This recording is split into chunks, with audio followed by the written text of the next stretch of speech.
వక్రతుండ మహాకాయ.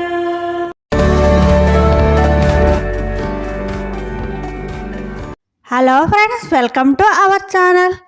ఈ కథ ఏమిటో చూద్దామా. అనగనగా ఒక మర్రి చెట్టు. ఆ చెట్టు తొర్రలో ఒక పిల్లి నివసిస్తుంది. అక్కడే ఒక కలుగులో తన కుటుంబంతో ఎలక కూడా నివసిస్తుంది. ఒకరోజు రాత్రి పిల్లి వేటగాడు కంట పడింది. ఆ చెట్టు క్రింద వల వేసి వెళ్ళాడు. పిల్లి వలలో చిక్కుకుపోయింది. ఎంత ప్రయత్నించినా తెప్పించుకునే మార్గం కనిపించలేదు. ఇంతలో ఎలుక కలుగులోంచి బయటకు వచ్చింది. తన శత్రువైన పిల్లి వలలో చిక్కునిపోయి భయపడటం చూసి ఎలుక ఎంతో సంతోషించింది.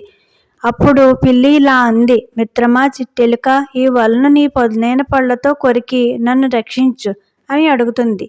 ఆ మాటలకి ఎలుక నవ్వుతూ ఇలా అంటుంది, సహజ శత్రువైన నిన్ను రక్షించడమా, పైగా నన్ను మిత్రమా అంటావా, ఎవరైనా వింటే నవ్వుతారు అని ఎలుక పిల్లిని ఏడిపిస్తూ గంతులు వేస్తుంది. ఇంతలో అక్కడికి గుడ్లగూబ వచ్చింది. ఎలుకను వేటాడి తినాలని దాని ఆశ. ఆ సంగతి కనిపెట్టిన ఎలుక వల దగ్గరకు వచ్చి కొరుకుతున్నట్లు నటించసాగింది. ఎంతసేపటికి ఎలుక వలకు దూరంగా రాకపోవడంతో గుడ్లగూబకి విసుగొచ్చి ఎగిరిపోయింది. గండం గడిచిందని ఎలుక మళ్ళీ సంతోషంతో గంతులేస్తుంది.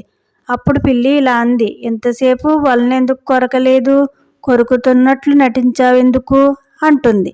పిల్లి ప్రశ్నకి ఇలా సమాధానం ఇచ్చింది, నువ్వు నా దగ్గర ఉన్నంత వరకు గుడ్లగూబ నా దగ్గరకు రాలేదు. కారణం నువ్వంటే దానికి భయం, అందుకే అది నా దగ్గరకు రాలేదు. ఎలుక మాటలు పూర్తయ్యే లోపే వేటగాడు రావడం కనిపించింది.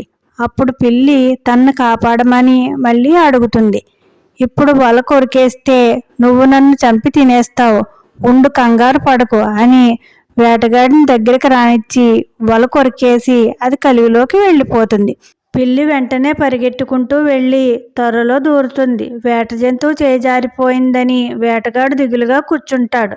అప్పుడు పిల్లి త్వర నుండి బయటకు వచ్చి ఎలుకతో ఇలా అంది, మిత్రమా మా ఇంటికి విందుకురా, నువ్వు చేసిన ఉపకారానికి నీకు ఏమి ఇచ్చినా తక్కువే, మంచి భోజనం చేద్దామా నిద్రం అంటుంది పిల్లి.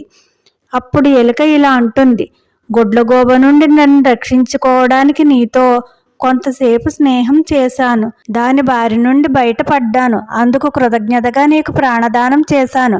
మనిద్దరి కష్టాలు గడిచాయి. ఆకలితో ఉన్నప్పుడు నువ్వు చేసే విందు నాకు తెలుసు, నీ సంగతి నాకు తెలియదా, నువ్వు నన్నే తినేస్తావు కదా, అందుకే నేను రాను అని ఈ మాటలు చెప్పి ఎలుక కలుగులోకి వెళ్ళింది. పిల్లి ఎలుక తెలివికి ఆశ్చర్యపోయింది.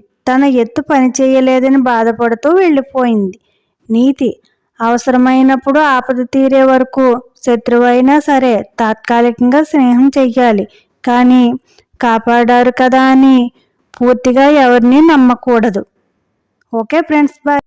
Please like, share and subscribe friends, and don't forget to on the bell icon.